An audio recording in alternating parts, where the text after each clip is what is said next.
we have an incredible opportunity to create entirely new sustainable industries, investing in nature as the true engine of our economy. The current global crisis has disrupted every aspect of our lives, but it has also presented us with an extraordinary opportunity, a chance to reset and accelerate efforts to improve the state of our world. Changing our current trajectory will require bold and imaginative action, together with determination and decisive leadership.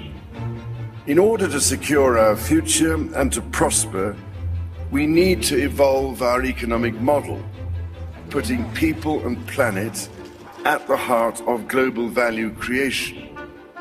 If there is one critical lesson we have to learn from this crisis, we need to put nature at the heart of how we operate. We are on the verge of catalytic breakthroughs that will alter our view of what is possible and profitable within the framework of a sustainable future. We need nothing short of a paradigm shift, one that inspires action at revolutionary levels and pace. We simply cannot waste any more time. The only limit is our willingness to act.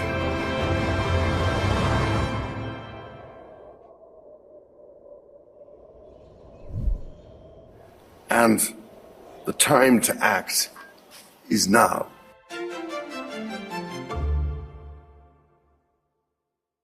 The yeses are coming in. All right, I'm going to read this. I don't want anybody to become scared by what I'm going to read, though. All right, because the reason I don't want to put out negative information, but I also want you to understand that we should always set our intention. Our intention should always be focused on positive. And we should always prepare for the worst, but we should always expect the best, all right? Always prepare for the worst, but expect the best. So that's what I want you to keep in mind. Now, obviously, there's a delay. If you guys, let's see, I'm wondering what you guys are seeing. If you're seeing, all right, so you guys are actually seeing me. That's perfect. So you are not seeing that. You are seeing me. Perfect. So I'm going to go ahead and read this, and I want you to understand why I'm reading it. I'm reading it so that we can all become prepared. I am not a person prone to violence. I do not like to engage in violence or in aggressive activity, but many times people that encounter an individual like me who doesn't want to engage mistake my reluctance to engage with my inability to engage. And so I'm here to tell you that each one of you should be prepared to engage. That doesn't mean that we are expecting to engage, but we need to be prepared, because what I'm going to read to you right now is not something that is, it doesn't give you the warm and fuzzies, okay? So first of all, to Denise, thank you for sharing this, Denise. And I love it when people send me messages and they come into the system. She has our lifetime member number there. So I really appreciate that for a lifetime member for IADFW. Guys, by the way, this is one of the few times that I'm going to do something that I was going to just do for the IADFW, and I'm going to do that for everybody else because this is really important information. But if this type of information and this type of connection is important to you, there's a lot of other really, really positive, proactive things in the International Association for a Disease-Free World.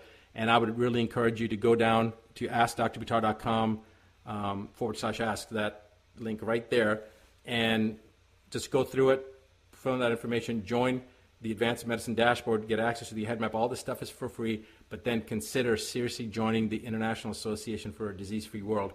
There's actually a little webinar that you can watch on demand when you go to this link. All right, when you go to that link, there's a little video. It'll be down maybe, I don't know, the 8th, 9th, 10th screen, and it'll say the IADFW. And if you watch that, you'll understand why you should join. And if you don't want to join, that's great. But I think those that are freedom-loving and believe in their own autonomy, they're going to want to join. All right, so here's a message. This was a leaked email from the Liberal Party of Canada that lays out the plan. It's LPC Strategic Committee, leak inbox, PC leaker, okay? This occurred on October 10th, 2020. Dear, and then it's a blank, it's X'd out because this was an email that was sent to somebody else to let them know, because the person that wrote this email was present, was there, firsthand heard this. I want to provide you some very important information. I'm a committee member within the Liberal Party of Canada. I sit within several committee groups, but the information I'm providing is originating from the Strategic Planning Committee, which is steered by the PMO. I think the PMO is part... Is that the Prime Minister of Canada? I think PMO must be, I don't know what PMO is. Maybe somebody can tell me what PMO is. Can you look up what PMO is in the Canadian Liberal Party? Okay. I need to start off by saying that I'm not happy doing this, but I have to. As a Canadian, and more importantly, as a parent who wants a better future not only for my children, but for other children as well. The other reason I am doing this is because roughly 30% of the committee members are not pleased with the direction this will take Canada, but our opinions have been ignored and they plan on moving forward toward their goals. They have also made it very clear that nothing will stop the planned outcomes. So 30% of the Liberal Party in Canada that was sitting in this committee did not want to go along with this, and yet the powers that be are saying that they don't have a choice. Wrong answer. We always have a choice. All right. In the United States, we are still, the Second Amendment is intact, and in Canada, I know there's enough people out there that still have their weapons, no matter what they've tried to orchestrate and take your weapons away. Guys, just remember, when you are carrying, when you have your own weapons, now suddenly you are no longer easy fodder, and they're going to think once, twice, 3 times before they ever try to cross horns with you, okay? Because they don't want to engage with people. If they don't have anything that they can lose, then they may. So this is why it's so important to be prepared and expect the best, but be prepared for the worst. So here's what it comes down to. The roadmap and aim was set out by the PMO and is as follows. And I hate looking down when I'm reading this, so let me see if I can read it this way. All right. Phase in secondary lockdown restrictions on a rolling basis, starting with major metropolitan areas first and expanding outward. Expected by November 2020. Next one. Rush the acquisition of or construction of isolation facilities across every province and territory. Expected by December 2020. These are concentration camps they're talking about. Daily new cases of COVID-19 will surge beyond capacity of testing. Interesting that they already know that they're going to surge, right? Why? Because they know that if there is such a virus out there, assuming that there's a real virus out there, the testing is already it's already predetermined. They're testing, they're attenuating, they're basically amplifying the RT-PCR test to the point that every human being will test positive. That's what their goal is. All right, so the new daily new cases of COVID will surge beyond capacity of testing, including increases in COVID-related deaths following the same growth curves, expected by end of November 2020. Complete and total secondary lockdown, much stricter than the first and second rolling phase restrictions, expected by end of December 2020, early January 2021. Reform and expansion of the unemployment program to be transitioned into the Universal Basic Income Program, expected by Q1 2021. Projected COVID-19 mutation and or co-infection with secondary virus referred to as COVID-21, leading to a third wave with much higher mortality rate and higher rate of infection, expected by February 2021.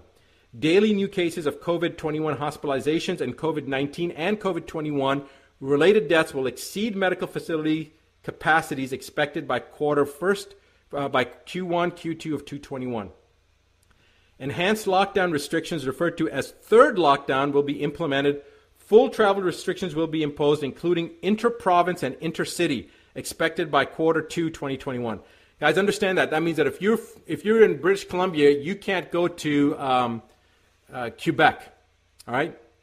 This is what they're talking about. And if you're in one city and you're trying to go into another city in the same province, they're not going to allow you to do that.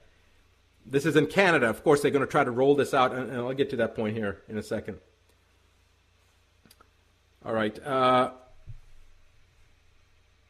Transitioning of individuals into the Universal Basic Income Program, expected mid-quarter 2, 2021.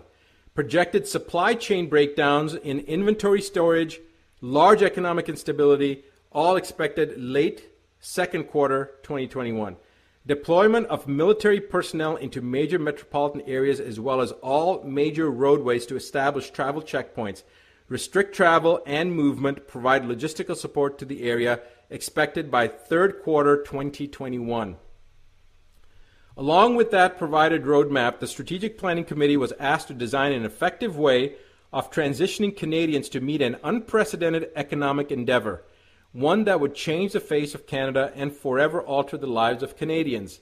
All right, guys, this is where it gets really disturbing, as if it's not already disturbing. What we are told was that in order to offset what was essentially an economic collapse on an international scale, that the federal government was going to offer Canadians a total debt relief. So people are getting excited about that. That sounds good, but wait. This is how it works. The federal government will offer to eliminate all personal debts, all mortgages, all loans, all credit cards, etc., which all funding will be provided to Canada by the IMF under what will become known as the World Debt Reset Program. In exchange for acceptance of this total debt forgiveness, the individual would forfeit ownership of any and all property and assets forever. In exchange for acceptance of this total debt forgiveness, the individual would forfeit ownership of any and all property and assets forever. The individual would also have to agree to partake in the COVID-19 and COVID-21 vaccination schedule, which will provide the individual with unrestricted travel and unrestricted living even under a full lockdown. So if you agree, you can go do anything you're doing as long as you partake in the COVID-19 and COVID-21 vaccination schedule, regardless of the lockdown. Magically you take this vaccine and boom, guess what? You don't have to social distance, you don't have to wear a mask anymore because you have already gotten your vaccines. All right? So this is unrestricted living even under a full lockdown through the use of a photo identification referred to as Canada's Health Pass.